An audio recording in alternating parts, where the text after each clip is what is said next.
गोभी के पराठा तो आपने कई बार बनाए होंगे, कई बार खाए होंगे, लेकिन एक बार आप मेरी तरीके से गोभी के पराठा बना करके जरूर देखें। गोभी के पराठा बहुत ही फूले फूले बनेंगे और गोभी बिल्कुल भी चिपचिपी नहीं बनेगी। इस ट्रिक से आप अगर गोभी के पराठा बनाएंगे तो बहुत ही स्वादिष्ट गोभी के पराठा बन करके तैयार होंगे। आप इस ट्रिक को जरूर अपनाएं। हाय फ्रेंड्स, मैं हूँ किरण, कुक विद किरण में आपका बहुत बहुत स्वागत है। गोभी के पराठा बनाने के लिए हमने यहाँ पर ताजी फ्रेश गोभी ले ली है और देखिए बिल्कुल वाइट वाली ये गोभी है। इससे पराठे बहुत ही अच्छे बनते हैं। अब इसके जो डंठल लगे होते हैं इधर साइड से, इन्हें सारे हमें निकाल देने हैं इस तरह से। और हमें गोभी का ही काम है तो सारे डंठल हमने निकाल दिए। अब गोभी इस तरह से बड़े बड़े पीसों में निकाल लेंगे। हाथों से ही इसे निकाल लीजिएगा, ये अच्छे से निकल जाएगी। तो सारी गोभी हमने निकाल ली है। देखिए इस तरह से बड़े बड़े पीस इनके निकाल लिए हैं। इसी तरह से आप हाथों से ही निकालिएगा। अब हमें गोभी को धुल लेना है और अच्छे से इसे पोंछ लेना है। पानी का एक बूंद भी नहीं रहना चाहिए। अब हम एक कद्दूकस ले लेंगे। कद्दूकस लेंगे जो मीडियम साइज का, ना ज़्यादा मोटा वाला लेंगे और ना ज़्यादा महीन वाला लेंगे। अगर हम ज़्यादा महीन वाला मतलब बारीक वाला कद्दूकस ले लेंगे तो उससे जब हम गोभी को कद्दूकस करेंगे तो बिल्कुल वो पीसी पीसी जैसी होगी, उसका स्वाद बिल्कुल भी अच्छा नहीं लगेगा। और अगर बड़ा वाला कद्दूकस लेंगे तो उससे बड़ी बड़ी गोभी निकलेगी। तो वो आप जब पराठे भरेंगे, बेलेंगे तो फिर आपको भरने में और बेलने में दिक्कत होगी। इसलिए इस तरह से मीडियम साइज के कद्दूकस से कद्दूकस करनी है। देखिए कितनी अच्छी कद्दूकस हुई है। अब गोभी में हमें 1 चम्मच करीब नमक डाल देना है और इसे मिक्स कर देंगे। इससे क्या होगा, जो गोभी हमारी है इसमें से सारा पानी रिलीज हो जाएगा और फिर आगे हमारी जो फिलिंग तैयार होगी वो बिल्कुल भी चिपचिपी नहीं बनेगी। इसलिए ये टिप्स आपको ज़रूर करना है। अब देखिए हमने 10 मिनट के बाद देखा है तो इसने पानी रिलीज कर दिया है। अब हम एक कपड़ा लेंगे, इस तरह से साफ कपड़ा लीजिएगा और एक बर्तन नीचे लगा लेंगे। इसमें सारी गोभी हम अपनी रख देंगे। इस तरह से आपको निचोड़ने में आसानी होगी। अब इसे उठा लेंगे इस तरह से और देखिए इसे दबाएंगे तो सारा पानी निकल जाएगा। देखिए ये पानी निकाल देंगे। इस तरह से दबा दबा के सारा पानी हमें निकाल देना है। बिल्कुल भी इसमें पानी नहीं रहे तब तक आप इसी तरह से निचोड़ते रहें। और ये पानी फेंकना नहीं है आपको, इस पानी का आगे काम होगा, इसलिए इसे पानी को रख लीजिएगा। अब गोभी से सारा पानी निकल चुका है। इस तरह से दबा दबा के हमने निकाल दिया, बिल्कुल नहीं रहा है। तो अब हम इसे दूसरे बर्तन में ट्रांसफ़र कर लेंगे, इस तरह से रख लेंगे। तो सारी गोभी हमने इसमें पलट ली है और देखिए गोभी कितनी खिली खिली हमारी बनी है। बस इस तरह से आपको कर लेना है। अब इसे हम यहीं पर छोड़ देंगे ये इसी तरह से। अब हमारे पास जो गोभी वाला पानी बचा है इसका हम क्या करेंगे, इसे आटा मलने में यूज कर लेंगे। आप आटा मलने में यूज कर लें या फिर कोई सब्जी बनाएं उसमें डाल लें। अब हमने यहाँ पर गेहूं का आटा ले लिया है। ये 500 ग्राम आटा हमने लिया है, इसे छान लिया है। अब 4-5 चम्मच हमने यहाँ पर बेसन ले लिया है। ये बेसन आप जरूर डालें, इससे हमारे बिल्कुल ढाबा होटल जैसे गोभी के पराठा बन करके तैयार होंगे। अब 1 चम्मच इसमें नमक डाल देंगे, 2 पिंच हींग डाल देंगे और थोड़ी सी अजवाइन लेंगे 1 चम्मच के करीब और हाथों से क्रश करके इस तरह से मल करके हमें डाल देना है। अब इसमें 2-3 चम्मच ऑयल डाल देंगे, कोई भी ऑयल डाल सकते हैं। अब उसी गोभी वाले पानी से हम आटे को लगा लेंगे। अगर आप गोभी के पानी से आटे को नहीं मलना चाहते हैं तो आप नॉर्मल पानी ले लें और उससे आटे को मल लें। तो बस इस तरह से हमें सॉफ्ट डो बना करके तैयार करना है।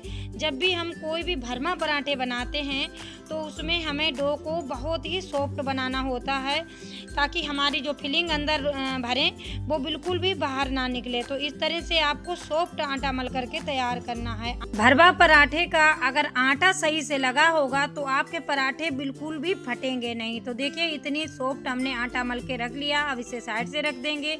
अब अपनी गोभी लेंगे और गोभी में 1 चम्मच हल्दी पाउडर, 1 चम्मच लाल मिर्च पाउडर, 1 चम्मच धनिया पाउडर, 1 चम्मच गरम मसाला पाउडर और 1 चम्मच चाट मसाला डाल देंगे। चाट मसाला अगर आपके पास नहीं है तो यहाँ पर आमचूर पाउडर डाल सकते हैं। अगर आमचूर पाउडर भी नहीं है तो आप यहाँ पर 1 चम्मच नींबू का रस डाल दें, उससे भी खट्टापन आ जाएगा। तो बस इस तरह से हमें मिक्स कर लेना है सारे फिलिंग को और अब इसे साइड से रखेंगे और गैस को ऑन कर लेंगे, कढ़ाई चढ़ाएंगे या फिर पैन चढ़ाएंगे तो इसमें 2 चम्मच देसी घी डाल देंगे। 1-2 चम्मच ही आपको डालना है, ज़्यादा नहीं, लेकिन डालना है देसी घी। इससे हमारी फिलिंग का बहुत ही अच्छा स्वाद आएगा। अब 1 चम्मच जीरा डालेंगे, जीरे को हल्का सा चटका लेंगे। अब हम यहाँ पर दरदरी कुटी हुई हरी मिर्च डाल देंगे और दरदरी कुटी हुई यहाँ पर हम अदरक डाल देंगे। कुटी हुई आपको डालना है यहाँ पर, इससे हमारी फिलिंग में बहुत ही अच्छा स्वाद आएगा। अब हल्का सा हमने अदरक और हरी मिर्च को भून लिया। अब हम सारी गोभी इसी में डाल देंगे और गोभी को हमें पकाना नहीं है, सब्जी की तरह बिल्कुल नहीं पकाएंगे, बस हल्का सा इसे गर्म करना है। अगर आप सब्जी की तरह पका देंगे तो इसका टेस्ट बिल्कुल भी अच्छा नहीं लगेगा और सब्जी जैसा टेस्ट आएगा, इसलिए हल्का से इसे गर्म करना है। अब हमने यहाँ पर 1 मुट्ठी कटे हुए हरे धनिया की पत्ती डाल दी हैं। अब इन्हें इस तरह से मिला लेंगे और देखिए फिलिंग हमने हल्की सी गरम कर ली, बस इसी तरह से हल्का सा ही गरम करना है आपको। फ्रेंड्स, आपसे मेरी छोटी सी प्यारी सी रिक्वेस्ट है, अगर आपको मेरे गोभी के पराठे की रेसिपी पसंद आए तो आप लाइक करें, शेयर करें। चैनल पर नए हैं तो चैनल को सब्सक्राइब कर लें, बेल आइकन जरूर दबा दें, साथ में ऑल पे क्लिक जरूर करें ताकि मेरे आने वाले वीडियो की नोटिफिकेशन आपको सबसे पहले मिल सके। और हाँ, अपना प्यारा सा कमेंट करना बिल्कुल ना भूलें। अब लास्ट में हम थोड़ा सा नमक डाल देंगे। नमक संभल के डालिएगा क्योंकि नमक हम पहले भी डाल चुके हैं और आटे में भी डाला है और चाट मसाले में भी नमक होता है, इसलिए नमक इसमें कम ही रखना है। तो बस अब हमारी फिलिंग बिल्कुल तैयार हो गई है, तो इसे दूसरे बर्तन में निकाल लेते हैं। अब इससे ज़्यादा इसे नहीं पकाइएगा। तो देखिए फिलिंग हमारी कितनी खिली खिली बनी है। अब बस इसी तरह से आपको फिलिंग को तैयार करना है। अब हम इसे रख देंगे थोड़ी देर ठंडा होने के लिए और तब तक हम अपना आटा देख लेते हैं। तो देखिए इधर हमारा आटा भी थोड़ा रेस्ट कर चुका है, तो कितना सॉफ्ट हमारा आटा बना है। बस इसी तरह से आपको आटा रखना है। अब हम थोड़ा सा आटा लेंगे, जैसे कि बड़ी सी रोटी बनाते हैं, गोल गोल इस तरह से बना लेंगे। अब सूखे आटे में इस तरह से लपेट लेंगे और अब हम इस तरह से इसे हाथों से बड़ा करेंगे। देखिए इस तरह से हमें हाथों से ही इसे कर लेना है, एक कटोरी की तरह इस तरह से हाथों से कर लेंगे। और देखिए ये बन गया, बहुत ही जल्दी सॉफ्ट आटा हमारा है तो अच्छे से बन जाएगा। अब हाथ पर इस तरह से रखेंगे और इसमें रखेंगे फिलिंग। तो आप 1-2 चम्मच 3 चम्मच जितनी भी रखना चाहें उतनी इसमें फिलिंग रख लें। इस तरह से हमने यहाँ पर 3 चम्मच फिलिंग रखी है। और देखिए अब इस तरह से चकले पर रख लेंगे और चारों तरफ से इस तरह से पकड़ के और इस तरह से प्लेटें जैसी बनाते जाएंगे। इस तरह से देखिए जैसे कि हम आलू की कचौड़ी भरते हैं या फिर आलू के पराठा भरते हैं, बस उसी तरह से हमें इस तरह से भर देना है। और जो ऊपर का आटा है इसे हम हटा देंगे या तो इसी में दबा देना है। अब इस तरह से इसे करके हाथों से ही इसे सही कर लेंगे। देखिए इस तरह का बना लेंगे। अब हम फिर से दोबारा से सूखे आटे में ही इसे लपेटेंगे, तभी हम बेल करके इसे तैयार करेंगे। और ये सॉफ्ट आटा है तो बहुत हल्के हाथों से ही इसे बेलना है। और जब भी हम किसी के पराठे बेलते हैं, जैसे कि आलू के, गोभी के, मेथी के, तो सूखा आटा लगाना बहुत ही ज़रूरी है क्योंकि बहुत सॉफ्ट आटा होता है तो उसमें सूखा आटा ज़रूर लगाया जाता है। अब देखिए इस तरह से पराठा बेल करके तैयार करेंगे। इतना मोटा हमें रखना है, थोड़ा सा भरा हुआ पराठा मोटा ही रखा जाता।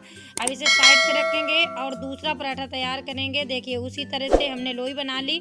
अब अगर आप हाथों से नहीं करना चाहते तो इस तरह से बेलन से बेल लीजिएगा। पहले थोड़ा बड़ा सा बेलेंगे इस तरह से और बेल करके अब इसी के ऊपर हम फिलिंग रख देंगे। आप 1 चम्मच, 2 चम्मच, 3 चम्मच जितनी इसमें आ सके उतनी आप फिलिंग आराम से भर सकते हैं और बिल्कुल भी आपके पराठा फटेंगे नहीं। आप देखते रहिएगा आगे हमारे पराठा कितने फूल फूल करके तैयार हुए हैं। इस तरह से प्लेटें बना देंगे और चारों तरफ से प्लेटें बनाते हुए एक जगह पे इकट्ठी कर लेंगे बीच में। अब इसे इस तरह से इकट्ठा करके या तो आप दबा दीजिए इसी में और नहीं तो हटा दीजिए इस आटे को। अब फिर से उसी तरह से करना है। अब फिर से हमें सूखा आटा इसमें लगा लेना है और हल्के हाथों से इसे बेलना है। बहुत हल्के हाथों से बेलिएगा क्योंकि बहुत सॉफ्ट आटा है तो इसे हल्के हाथों से ही बेलना है। तो देखिए ये भी पराठा हमारा बेल चुका है। तो बस आप 3-4 पराठे इस तरह से बेल के रख लें और सेंक सकते हैं या फिर आप एक एक पराठा बेलते जाएं और एक एक सेकते जाएं। देखिए इस तरह से हमें रखना है। अब हम बताएंगे आपको दूसरा तरीका। ये तरीका बहुत ही सरल है, जिन्हें कोई भी पराठा भरमा बनाना बहुत ही कठिन लगता है तो उनके लिए ये तरीका है। अब इस तरह से छोटी छोटी 2 लोइयाँ बना लीजिए और पूड़ी जैसी इन्हें बेल करके तैयार करनी है। अब इसके ऊपर फिलिंग रखते जाएंगे। तो यहाँ पर इसमें कितनी भी आप फिलिंग भर सकते हैं, 4-5 चम्मच भर लीजिए, 6 चम्मच भर लीजिए, 7 चम्मच भर लीजिए, जितनी भी आप भरना चाहें उतनी फिलिंग इसमें आ जाएगी। और ये पराठा बिल्कुल भी फटने वाला है ही नहीं, बिल्कुल भी फटेगा नहीं, आपको कोई किसी प्रकार की दिक्कत नहीं होगी। इस तरह से हमने 6-7 चम्मच फिलिंग भर दी है। अब इसके ऊपर पूड़ी दूसरी रख देंगे। इस तरह से हाथों से इसे बराबर कर देंगे, इस तरह से अच्छे से बराबर कर देना है। अब एक आप फोक लीजिएगा, जो चाउमीन वगैरह खाते हैं वही फोक लीजिएगा, उससे डिजाइन इसमें बना देनी है। इस तरह से लेना है फोक आपको और इस तरह से डिजाइन बनानी है। देखिए इस तरह से तो आपको डिजाइनदार पराठा आपका बनकर के तैयार होगा। अगर आप फोक से नहीं बनाना चाहते हैं तो आप हाथों से ही इसे बराबर कर दीजिएगा, बिल्कुल भी ये खुलेगा नहीं। यहाँ पर हमने गैस को ऑन कर लिया और तवा चढ़ा दिया और इस तरह से इसके ऊपर हमें डाल देना है पराठे को। अब हम आधा मिनट के बाद इसे इस तरह से पलट देंगे और पलटने के बाद इसके ऊपर घी या फिर रिफाइन ऑयल, जिसमें भी आप सेकना पसंद करें उसमें आप इसे सेक लीजिएगा। तो देखिए कितना फूल फूल करके ये पराठा आ रहा है और बिल्कुल भी फटा नहीं है। कोई भी पराठा आपका फटेगा बिल्कुल भी नहीं। इस तरह से आपको सेक लेना है, थोड़ा सा दबाते हुए सेकिएगा क्योंकि चारों तरफ पराठे हमारे सिक जाने चाहिए। तो देखिए कितना देखने में भी हमारा पराठा अच्छा लग रहा है तो खाने में कितना स्वादिष्ट होगा। देखिए इसमें कितना प्यारा कलर आ गया है। तो अब हम दूसरा भी इसी तरह से सेक लेते हैं। इसे भी हमने डाल दिया। अब इस तरह से इसमें भी ऑयल डाल देंगे इस तरह से चारों तरफ से। अब इसे भी हमें पलट देना है उसी तरह से और हल्के से हाथ लगा कर के पलटिएगा, बिल्कुल भी नहीं टूटेगा। तो देखिए ये भी हमारा पराठा लगभग सिक गया है और कितना इसमें भी प्यारा सा कलर आ गया है और पूरे पूरे पराठे फूल रहे हैं। हम इसीलिए आपको 2-3-4 पराठे सेक के दिखा रहे हैं क्योंकि आप कहेंगे एक ही फूला होगा बाकी नहीं फूले होंगे। तो देखिए सारे पराठे फूल रहे हैं, बिल्कुल अलग अलग दोनों परत इनकी हो रही हैं। अब हम जो डिजाइन वाला पराठा था उसे भी डाल करके आपको सेक के दिखा रहे हैं। तो देखिए इस तरह से इस पर भी थोड़ा सा ऑयल या घी बटर जो भी आप खाएं उसे आप लगा लें इस तरह से। अब हाथ लगा करके इस तरह से पलटिएगा और देखिएगा ये भी बहुत ही अच्छा फूलेगा। तो देखिए ये भी फूल रहा है पूरी तरह से अच्छा सा। इसके भी 2 परत अलग अलग दोनों परत हैं और देखिए इसमें भी कितना प्यारा सा कलर आ गया है। बस इसी तरह से आपको गोभी के पराठे सेकने हैं, बिल्कुल रेस्टोरेंट जैसे हमारे पराठा बनकर के तैयार हुए हैं। पराठा आपके भी इसी तरह से सेक कर के तैयार होंगे। तो आपको फिलिंग पर ज़्यादा ध्यान देना है। फिलिंग जो बनानी है वो चिपचिपी नहीं होनी चाहिए, आटे का डो अच्छा सा मला होना चाहिए और मीडियम गैस पर आपको पराठे को सेकना है। तो यहाँ पर देखिए सारे पराठे हमने सेक करके रख लिए। तो कितने सॉफ्ट हमारे पराठे बन करके तैयार हुए हैं, बिल्कुल रेस्टोरेंट ढाबा जैसे पराठे हमारे घर पर ही गोभी के तैयार हो गए हैं। अब देखिए कितना प्यारा इन पराठों का कलर आया है। अब एक पराठा हम आपको खोल के दिखाते हैं। तो देखिए इनके अंदर जो हमारी फिलिंग भरी है तो कितनी ज़्यादा फिलिंग भरी है और फिलिंग हमारी बिल्कुल अच्छी सी फिलिंग दिख रही है। बस इस तरह की ही फिलिंग होनी चाहिए और सारे पराठे हमारे इसी तरह के बने हैं। तो हम दूसरा भी आपको खोल के दिखा रहे हैं। तो देखिए ये भी हमारा गरम गरम पराठा खोल के हमने दिखाया है। तो इसमें भी अच्छे से फिलिंग चारों तरफ भरी हुई है, बिल्कुल पूरे पराठे में भरी हुई है। अब इस पराठे को आप चाहें तो दही के साथ खाएं या फिर रायते के साथ खाएं या खट्टी मीठी चटनी के साथ खाएं या फिर आप चाय के साथ भी सर्व कर सकते हैं। बहुत ही स्वादिष्ट लगते हैं। हमने यहाँ पर खट्टी चटनी और रायते के साथ में सर्व किया है। तो दोस्तों मुझे उम्मीद है ये गोभी के पराठे बनाने का तरीका आपको ज़रूर पसंद आया होगा। अगर पसंद आया है तो लाइक करें, शेयर करें। चैनल पर नए हैं तो चैनल को सब्सक्राइब कर लें, बेल आइकन जरूर दबा दें, साथ में ऑल पे क्लिक जरूर करें ताकि मेरे आने वाले वीडियो की नोटिफिकेशन आपको सबसे पहले मिल सके। और हाँ, अपना प्यारा सा कमेंट करना बिल्कुल ना भूलें। मिलते हैं किसी दूसरी रेसिपी के साथ में, तब तक के लिए नमस्कार।